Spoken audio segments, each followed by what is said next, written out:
Et salut à tous et bienvenue sur Vince Moped. Alors aujourd'hui, on va reparler de ce moulin. Donc celui-ci, vous le connaissez, hein, c'est le Homoteur Stage 6. Dans la vidéo précédente, j'avais testé la culasse fraîchement sortie de Stage 6 et on s'était rendu compte ensemble que ça comprimait beaucoup trop.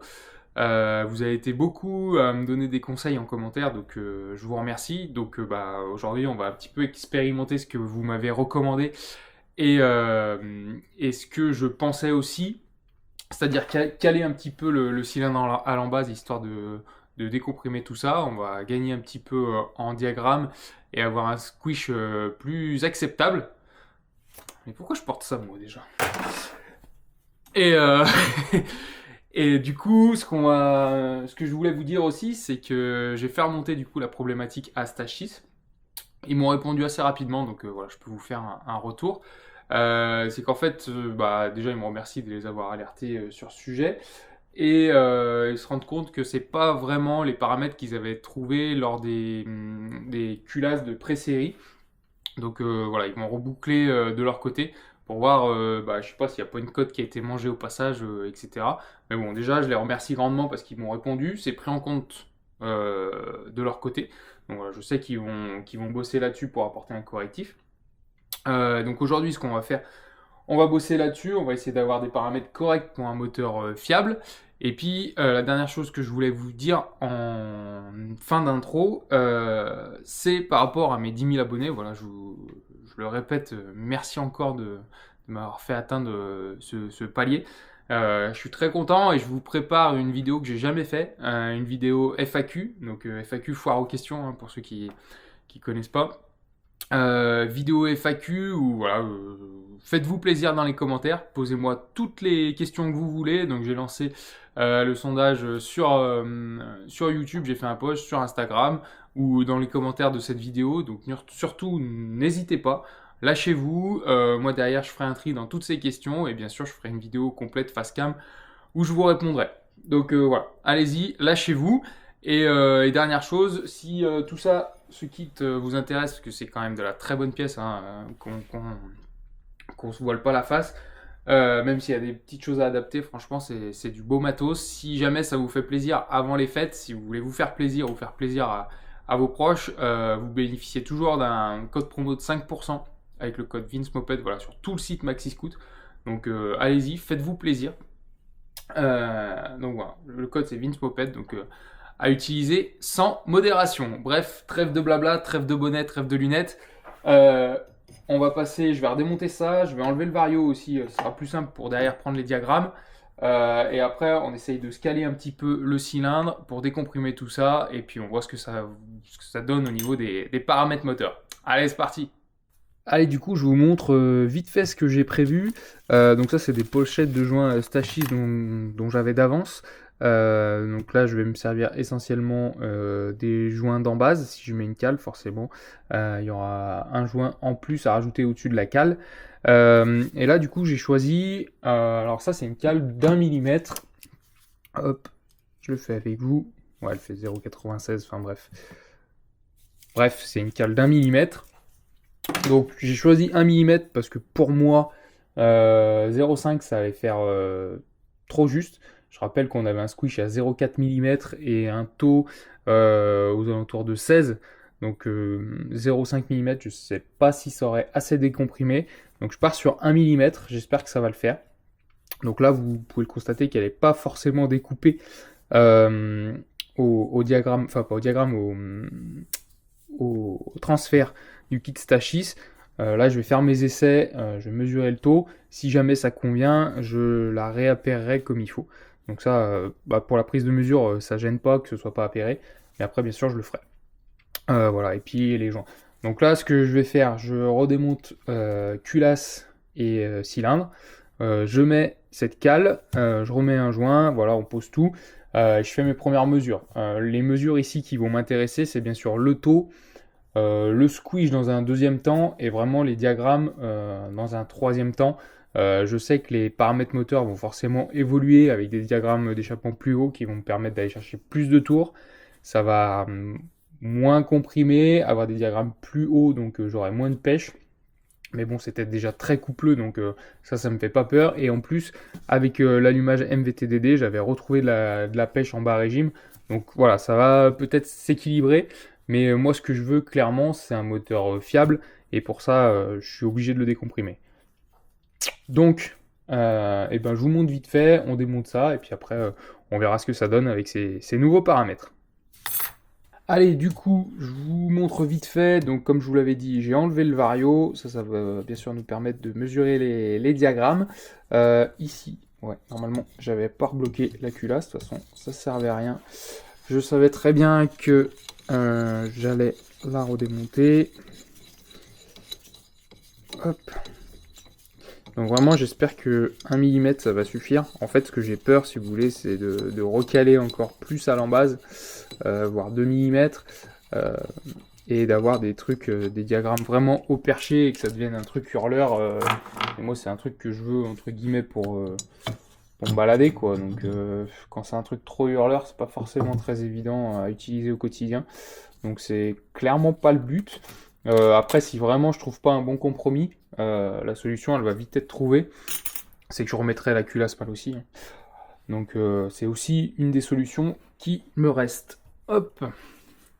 Là, j'avais tout bien nettoyé. C'est plutôt propre.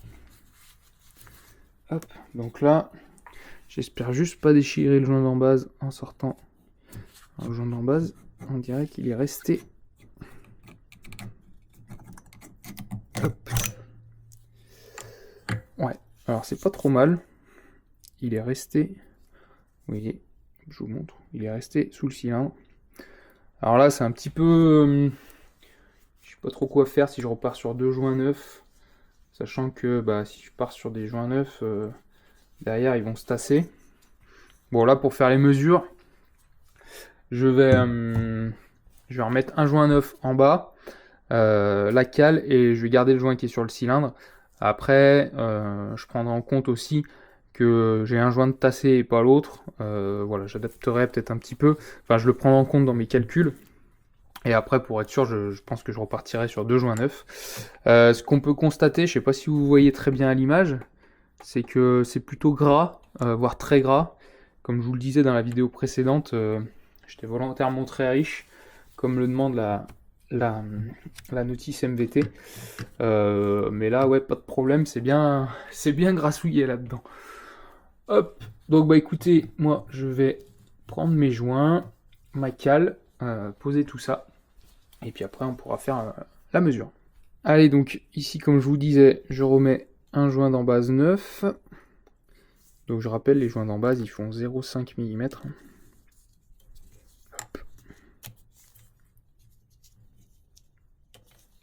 Essayez de pas le déchirer. Hop. On va finir de le descendre avec la cale. Ici, cale de 1 mm. J'espère qu'elle rentre. Ouais. Ça a l'air d'y aller. Hop, on fait descendre tout ça. Tiens, cale, force un peu.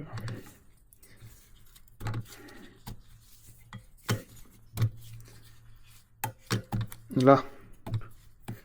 Voilà. Donc ça c'est bon. Il n'y aura même pas énormément à reprendre au niveau des transferts. Hop, je vais juste remettre un petit peu d'huile dans le cylindre, histoire que ce soit plus simple.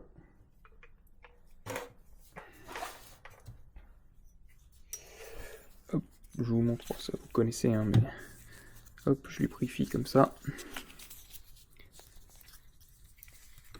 Mon cylindre. Donc, le cylindre, je l'ai checké, hein, il est plutôt très propre. Bon, après, il n'a pas énormément de bornes. Hein. Il est. Je sais même pas s'il est fini de rôder. J'ai pas vraiment mesuré le nombre de kilomètres que j'avais fait avec. Faudrait que je regarde mes compteurs, mais c'est plutôt propre. Hein. Tac, tac. Allez, on est reparti.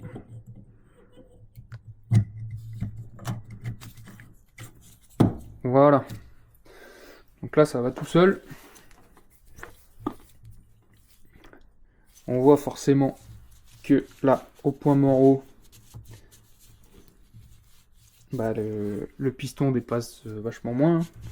1 mm de moins à peu près, si tout va bien. Alors là, je vais bien sécher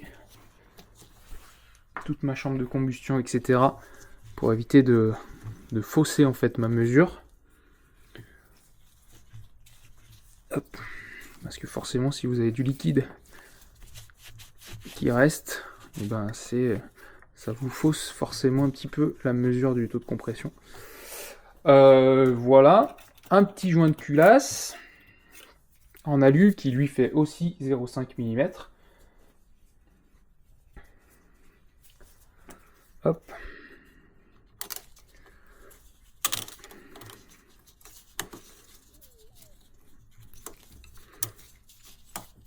Allez, il va y aller. Voilà. On peut remettre la culasse. Voilà. Hop. Donc, je vais resserrer tout ça au couple à 1,2 kg comme le préconise la notice. Et après, je vais pouvoir faire ma mesure. Donc, je vais reprendre mon petit calepin. La mesure, vous la connaissez, hein, je ne vais pas vous la remontrer encore une fois. En gros, avec une burette graduée, je mesure combien de liquide je mets là-dedans. Et voilà, derrière, je fais mes petits calculs. Il n'y a rien de sorcier. Si vraiment vous voulez voir comment je fais ça, j'ai plein de vidéos sur ma chaîne qui traitent déjà le sujet. Donc voilà, allez voir tout ça. Mais là, je ne vais pas forcément vous le remontrer. Bref, je serre tout ça au couple et après, on se retrouve pour les mesures. Allez, du coup, je vais vous montrer un petit peu ce que j'ai trouvé, mais je pense que vous avez été plutôt de bons conseils et je tenais encore une fois à vous remercier. Du coup, j'ai récapitulé un peu ce qu'on a à l'embase, hein. On a 2 x 0,5 de joint plus 1 mm de cale, ce qui nous fait 2 mm à l'embase. Le joint de culasse, je ne l'ai pas marqué, mais il fait 0,5. Et on trouve un volume de chambre. Donc moi, avec ma burette, j'ai mesuré 7,9, auquel on retranche 1,5 de pied de bougie. Alors, je me rappelle plus du pseudo de ceux qui me l'ont dit, mais certains m'ont dit que le puits de bougie faisait 1,4 au lieu d'1,5. Bon, dites-moi ce que vous en pensez. Pour moi, ça change vraiment pas la face du monde. Pareil pour la cylindrée, il y en a qui m'ont dit que ça faisait 64,98 au lieu de 64,8. Moi, je prends les données qui me sont données par Stachys. Voilà, sur leur notice, ils disent 64,8. Donc, moi, bête et méchant, je reprends 64,8. Mais comme je vous dis, ça change pas la face du monde. Donc, ça nous donne un volume de chambre effectif de 6,4 cm3. Et quand on fait notre petit calcul, on tombe à un taux de 11,1 pour 1. Donc pour moi, c'est très bien, sachant que on a un des deux joints qui va se tasser. Donc voilà, on va peut-être tomber à 11,5 pour une mob de balade. Moi, je trouve ça très bien. Je rappelle qu'avant, on était aux alentours on était à plus de 13 avec la culasse mal aussi. Je l'avais monté comme ça, mais je savais que ça allait peut-être pas durer dans le temps. Donc là, on a sur le coup. Donc là, je vais prendre le squish et puis aussi, je prendrai les diagrammes dans la foulée. Voilà, je vous refais pas un point tout de suite. Je prends les diagrammes dans la foulée et comme ça, je vous fais un récapitulatif de tous ces paramètres. Mais au niveau du taux, on est très bien et je suis content. Si on n'a pas des diagrammes qui s'envolent trop, ce sera pas mal. Et le fait aussi de décomprimer, bah, ça aide aussi à prendre des tours, hein. Forcément, dans un premier temps, ça chauffe moins, parce que forcément, plus on comprime, plus ça chauffe.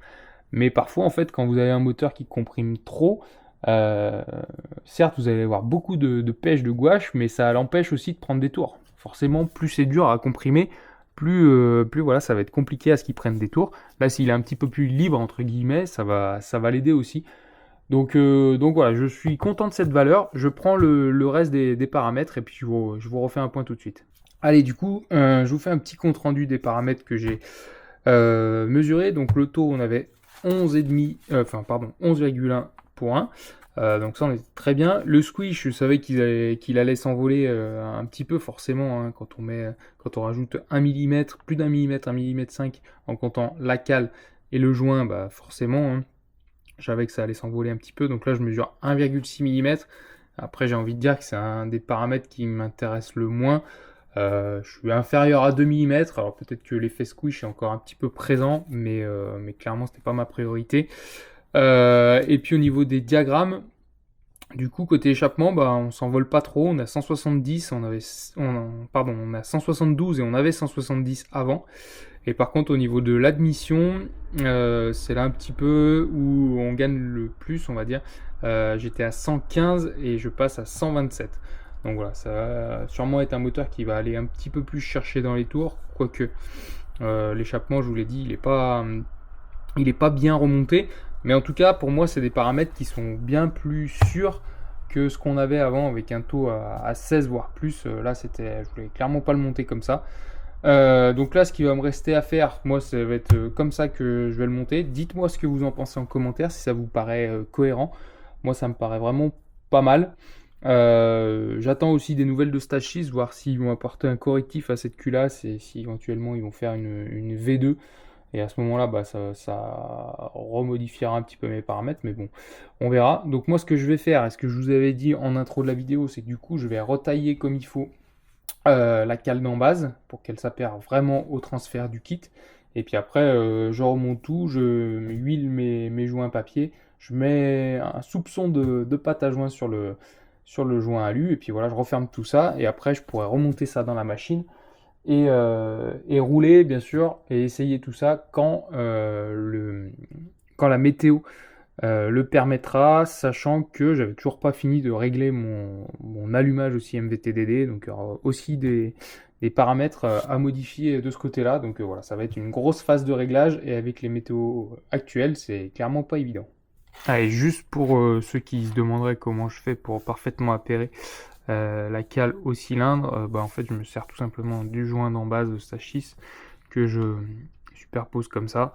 Hop, une fois qu'il est très bien superposé, ce qui n'est pas le cas tout de suite, je trace en fait au feutre, voilà ce qu'il faut découper, et après je viens avec mon Dremel redécouper, voilà, c'est très simple. Et ça fait quelque chose de précis, donc là voilà, hors caméra, je retravaille tout ça avant le montage final.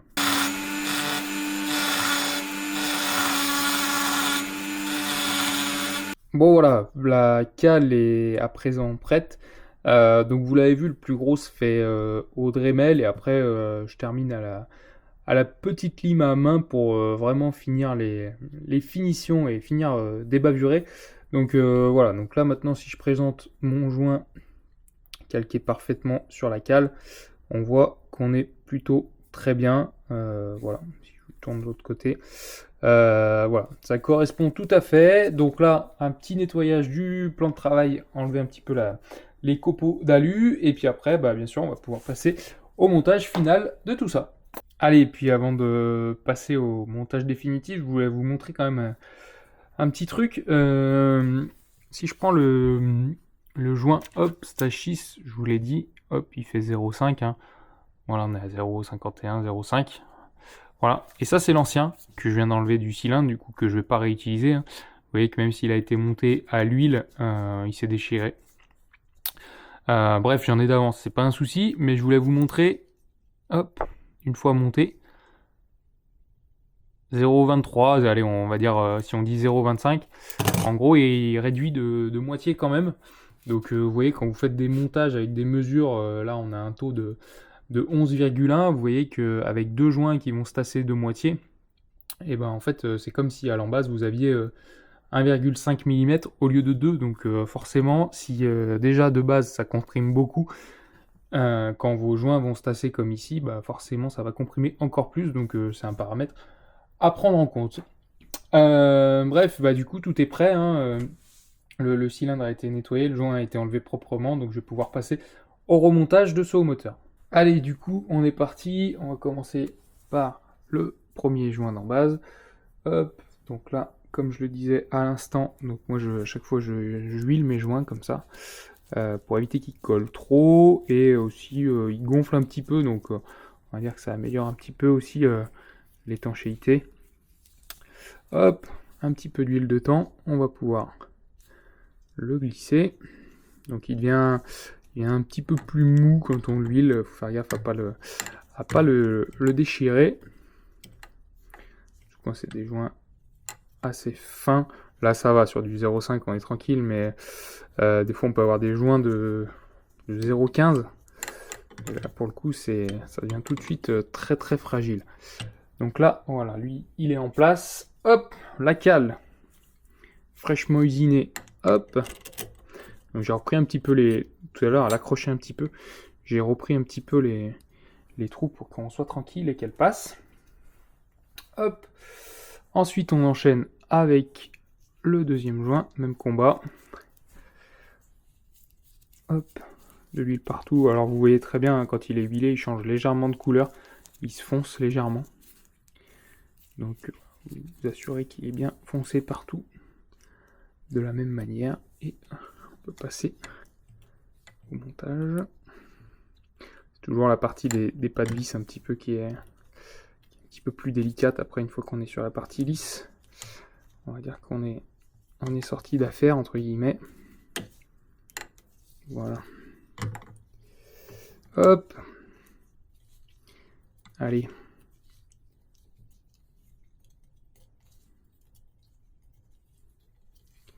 Je vais y arriver, ne vous inquiétez pas. Ce serait con que je le déchire en vidéo avec vous. Ça ferait mauvais genre. Hop. Voilà. Donc là, on est tout bon.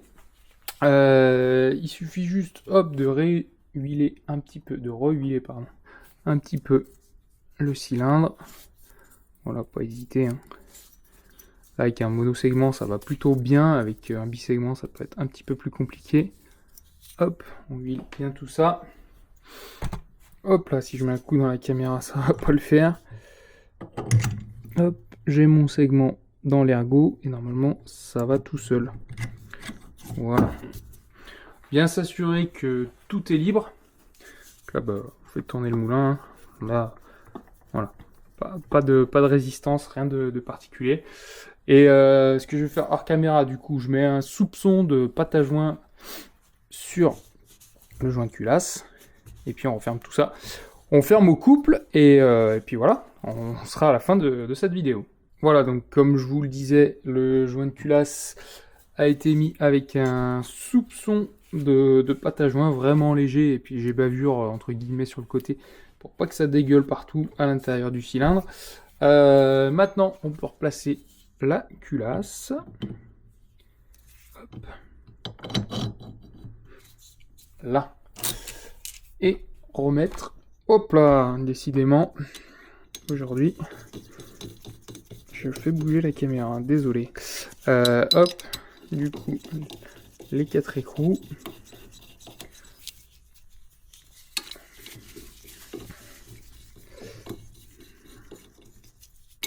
Après, bien sûr, il me restera à remonter le variateur, mais ça, bien sûr, je le ferai hors caméra. Donc là, je vais approcher avec mon piquet, hop, tranquillement, en croix, bien sûr, tout le temps. Hein. Là-dessus, je ne vous apprends rien. Voilà, et la clé dynamo, du coup, clé dynamo réglée à 1,2 kg. J'en profite, vous êtes nombreux à me demander la référence de ma clé dynamo. Alors, c'est une X-Tools. Alors, ça, c'est à la base, j'ai trouvé ça dans un magasin de cycle. À la base, c'est pour des trucs de vélo, voilà, qui aussi nécessitent des couples assez faibles. Donc, alors moi, je l'ai pris sur Internet il y a déjà quelques temps. Donc voilà, la référence, c'est X-Tools, enfin la marque, et la référence... je sais pas. Ça, je pense que c'est le contrôle qualité, le petit autocollant. Donc voilà. Je sais que dans l'idéal, une clé dynamo, ça s'étalonne dans le temps. Moi, ça fait déjà un petit moment, je l'ai jamais fait étalonner. Bon, après, je m'en sers pas non plus de manière intensive. Mais ça vaudra peut-être le coup. Dites-moi ce que vous en pensez en commentaire. Et elle est pas mal, mais le seul truc, elle a un petit défaut, c'est qu'en fait le réglage ne peut pas se verrouiller. Si vous voulez, là vous tournez la molette, vous faites monter ici. Je peux vous montrer, là je fais descendre, maintenant que j'ai serré. Mais des fois en fait quand vous serrez, vous avez tendance à tourner un petit peu la poignée, ce qui peut dérégler votre clé au moment du serrage. Donc c'est pas... Je préfère un truc qui se verrouille, mais bon, en soi elle est légère, elle va pas trop mal, donc moi je la garde, elle fait très bien le taf. Voilà. Pour info, parce que vous êtes nombreux à me demander Quelle est la ref de ma clé dynamo? Bon, eh bien, c'est ici que va s'achever cette vidéo. Voilà, le moteur, vous pouvez le voir, il est remonté complètement. Moi, ce qui va me rester à faire, bah, bien sûr, c'est le remonter sur le cadre. Mais ça, bien sûr, je ne vais pas vous le montrer. C'est pas vraiment le plus passionnant. Et puis après, par la suite, j'espère pouvoir vous faire des tests rapidement. Voilà, moi, je vais avancer sur les réglages de mon côté. Et après, quand ça tournera pas trop mal, bien sûr, je vous ferai une vidéo sans souci. Je vous le rappelle, voilà, pour vous remercier d'avoir atteint pardon, les 10 000 abonnés, je vous prépare une vidéo FAQ, donc foire aux questions pour ceux qui n'avaient pas compris. Donc n'hésitez pas en commentaire à poser toutes les questions que vous voulez, je ferai un tri et bien sûr je vous répondrai dans une vidéo face cam comme ça où voilà, je vais parler pendant un certain nombre de temps, mais j'essaierai de répondre à un maximum d'entre vous. Donc si ça vous intéresse, surtout n'hésitez pas à commenter cette vidéo. N'hésitez pas aussi à vous abonner, hein, parce que pour moi 10 000 abonnés c'est une étape mais c'est pas une finalité.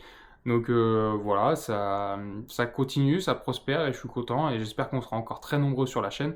Donc voilà, surtout n'hésitez pas à vous abonner. N'hésitez pas aussi à me suivre sur Instagram et Facebook où j'essaye de poster un petit peu en avant-première ce qui arrive sur la chaîne YouTube. Sur ce, je vous laisse. À plus. Ciao.